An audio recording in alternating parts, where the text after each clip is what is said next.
In this video, I'm going to show you how to make a magic ring. Start by wrapping the yarn around 2 fingers in the direction toward you.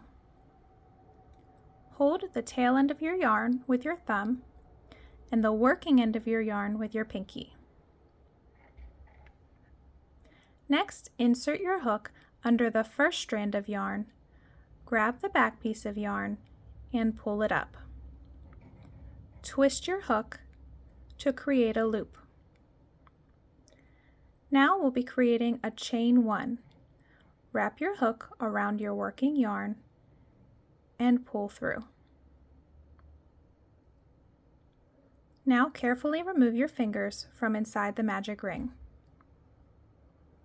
You can check that you've done the magic ring correctly by gently pulling on the yarn tail.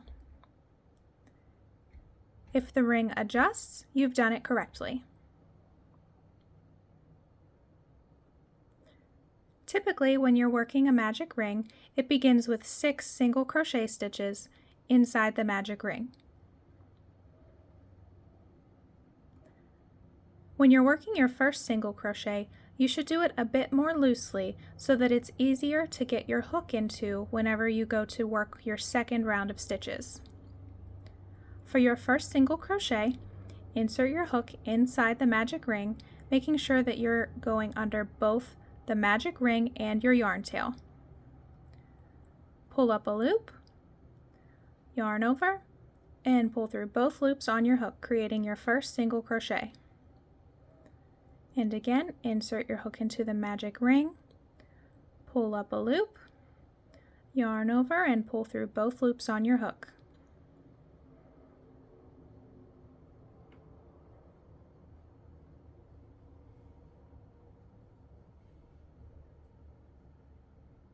After you have the desired number of stitches in your magic ring, it's time to close the ring, which you do by pulling on the yarn tail.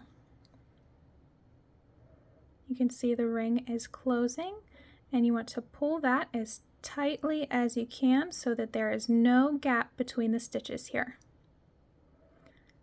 At this point, you can secure your yarn tail, which I like to do by tying a knot with my working yarn.